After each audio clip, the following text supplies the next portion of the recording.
আমি গুরুত্বপূর্ণ দুটা কথা বলতে এসেছি। যাদের বাইক আছে তারাকে বলছি আস্তে করে গাড়ি চালাবা। কেন?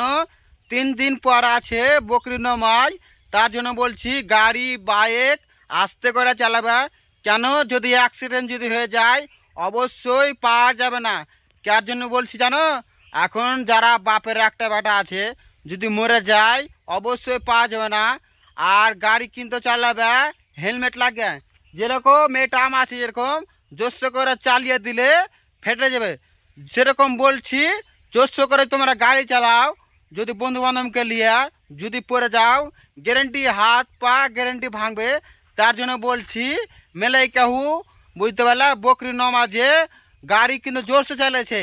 তার জন্য বলছি প্রবাসী ভাইরা গাড়ি কিন্তু আস্তে চালাবে। মোটর সাইকেল চালাও কি বাইক চালাও বুঝতে পারলা, যে কোনো গাড়ি চালাও বুঝতে পারলা।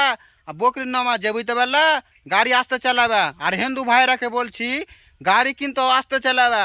মেলাইকাহুকে বলছি গাড়ি আস্তে চালা ভালো। এখন তোমরা মেলাইকাহু তো বাপের একটা বেটা আছে, হিন্দুর মধ্যে আছে বাপের একটা বেটা, মুসলমানের মধ্যে বাপের একটা বেটা আছে। এখন যদি অ্যাক্সিডেন্ট যদি হয়ে যায় তো কে দায় নিবে?